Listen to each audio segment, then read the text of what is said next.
2024 में आ रहे हैं क्या? देखिए हम लोग खुद से नहीं आएंगे, अगर कोई बुलाएंगे तो आएंगे। मान के चलिए आपका आप ये लोगों की मांग है, लोगों की मांग है कि आप आइए। हाँ, तो अगर लोगों की मांग रहेगी तो फिर आएंगे, उछलते कूदते ही आएंगे, नदी फांदते हुए क्यों नहीं आएंगे, लेकिन आएंगे। अभी जो आलोक स्टील में जो किया था, ये एक दबिश के तहत में सभी को आंदोलन से उठा दिया गया। उसमें आप अपनी क्या भागीदारी दिखाएंगे और कल की वार्ता अगर विफल होती है तो क्या करेंगे? देखिए कल की अगर वार्ता विफल होती है तब हम फिर से आंदोलन के लिए बात करेंगे और बिल्कुल तब तक गेट चलता जाम रहेगा जब तक एक ग्रामीणों की मांग में सुनी नहीं जाती है। बड़ा दुर्भाग्य लगता है। हम लोग कैसे लोकतांत्रिक भारत में हम लोग कैसे गर्व करते हैं कि दुनिया का सबसे बड़ा संविधान भारत के पास है, दुनिया की सबसे पॉलिटिकल व्यवस्था भारत में, हम लोग सिर्फ गर्व करते हैं, दिखावा करते हैं, जबकि धरातल में लोकतंत्र जैसा शब्द कहीं नहीं है, ना धरातल पर संविधान का अनुपालन हो रहा है। अगर वास्तव में हो रहा है तो मैं मीडिया बंधु जो कि लोकतंत्र के चौथे स्तंभ में और जिन्होंने समाज को हमेशा आईना दिखाया, मैं उनके माध्यम से हुक्मरान के साथ साथ तमाम लोगों को जो लोग संविधान की दुहाई देते हैं और ये गर्व करते हैं कि भारत का संविधान दुनिया का खूबसूरत और बड़ा संविधान है, उसी संविधान का जो आर्टिकल 21 है, जो हमारा मौलिक अधिकार है, उसमें साफ साफ लिखा है right to life and privacy. इसको हम लोग हिंदी में कहेंगे देही के प्राण की स्वतंत्रता।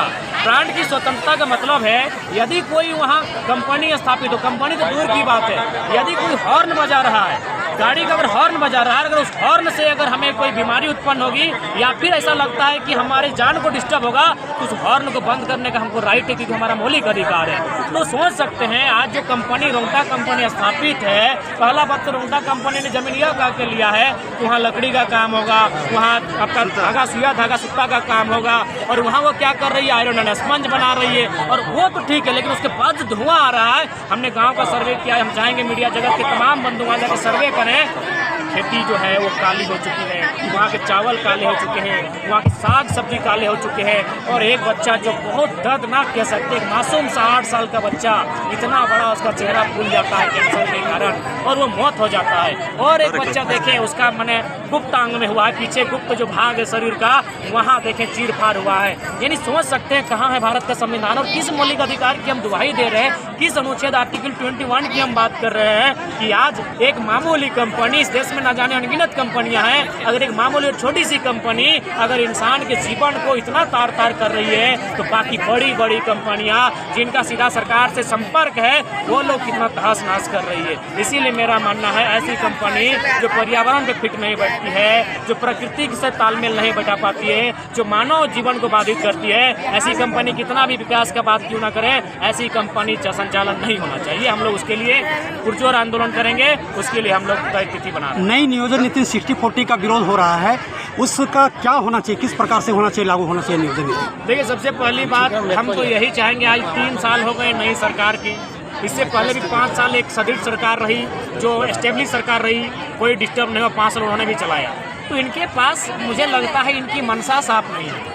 यदि इनकी मनसा साफ होती तो ये बिहार राज्य की नियोजन नीति को स्टडी करते, क्योंकि हम लोग बिहार राज्य से ही कट कर अलग भी हम तो स्वीकारते हैं, बिहार हमारा बड़ा भाई है, हम बड़ा भाई से अपना हिस्सा छोटा भाई अलग ले लिए हैं, तो फिर छोटा भाई के हिस्से में बड़ा भाई टांग क्यों बढ़ाएगा, चाहे बिहार रहे, बंगाल रहे, उड़ीसा रहे। हम खुले मंचों में कहेंगे कि हमने हिस्सा आपसे अलग लिया है, तो हमारा हिस्सा हमारे लिए हो, तो नियोजन पॉलिसी हमारे लिए हो। अब देखिए यहाँ क्या होगा, 60-40 की बात हो रही है, 40 में ऑल ओवर इंडिया के लोग आएंगे और वे लोग 40 में आ जाएंगे, लेकिन जैसे ही यहाँ नौकरियाँ करेंगे फिर वो अगला टर्म में 20 साल बाद 25 साल बाद वो 60 में आएंगे और फिर नए 40 ऑल ओवर इंडिया नए लोग आएंगे, फिर वे 20-25 साल बाद 60 में आएंगे, क्योंकि ये भी पॉलिसी एक है कि जो लोग यहाँ सरकारी नौकरी कर लेंगे उनके बच्चों को झारखंडी होने का आरक्षण मिलेगा। यानी फिर जो लोग आज 40 में आएंगे कल 60 में आएंगे, फिर कल 40 में आएंगे, परसों 60 में आएंगे, और एक दिन डेमोग्राफी बदल जाएगी, एक दिन जनसंख्या का स्तर बदल जाएगा, और फाइनली झारखंड जहाँ के लोग भोले भाले हैं, सरल हैं, खेतीबाड़ी करने वाले, आदिवासी मूलवासी जंगलों में रहने वाले,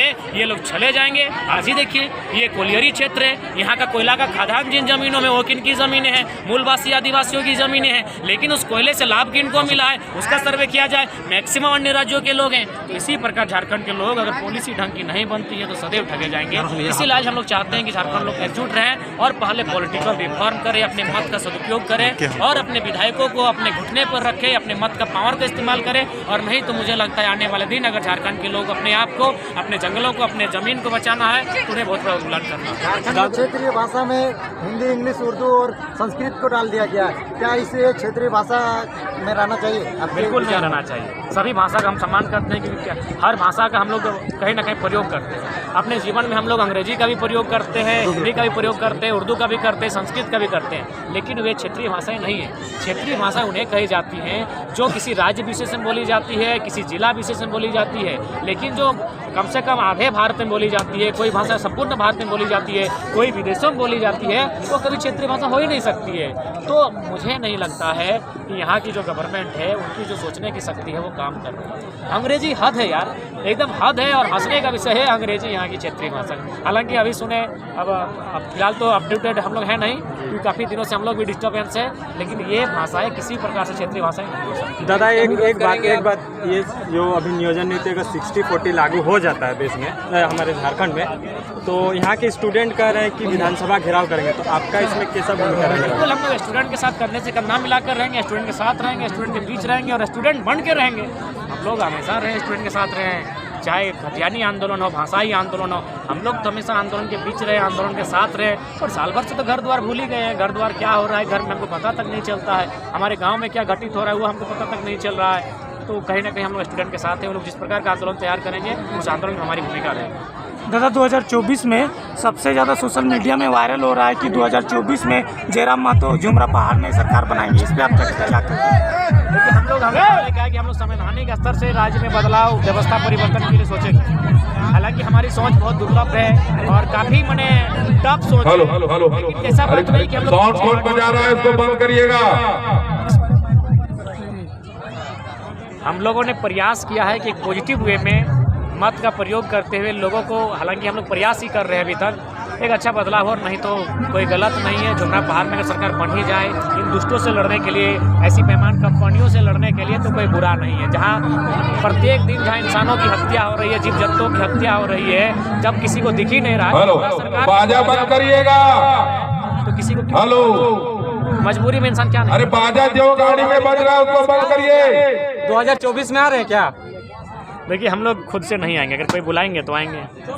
मान के चलिए, आप ये लोगों की मांग है, लोगों की मांग है कि आप आइए। हाँ, तो अगर लोगों की मांग रहेगी तो फिर आएंगे, उछलते कूदते ही आएंगे, नदी फांदते हुए क्यों नहीं आएंगे, लेकिन आएंगे। समय कम बचा है, पार्टी उटी गठन होगा कि नहीं होगा? देखिए, हमारी जो कोर कमेटी है, जो हिडन टीम है, वो अंदर से बहुत सारा काम कर रही है, और जब हम लोग सार्वजनिक करेंगे तो मीडिया बंधुओं के सामने ही सार्वजनिक करेंगे। इसलिए आप लोग भी धैर्य रखें, क्योंकि हम लोग कोई भी बात को अभी सार्वजनिक इसलिए नहीं कर सकते हैं क्योंकि हमारा सामना जिनसे बड़े बड़े लोग हैं, बड़े लोग हैं, वे लोग रातों रात हमारे पूरी कमेटी को, हमारे सिस्टम में जितने भी लोग हैं उनको रातों रात ये लोग दफन कर सकते हैं, इतने शक्तिशाली लोग हैं। तो हम लोग कुछ भी काम कर रहे हैं, इंटरनली काम कर रहे हैं, और जो भी काम कर रहे हैं राज्य के हित हो वही काम कर रहे हैं।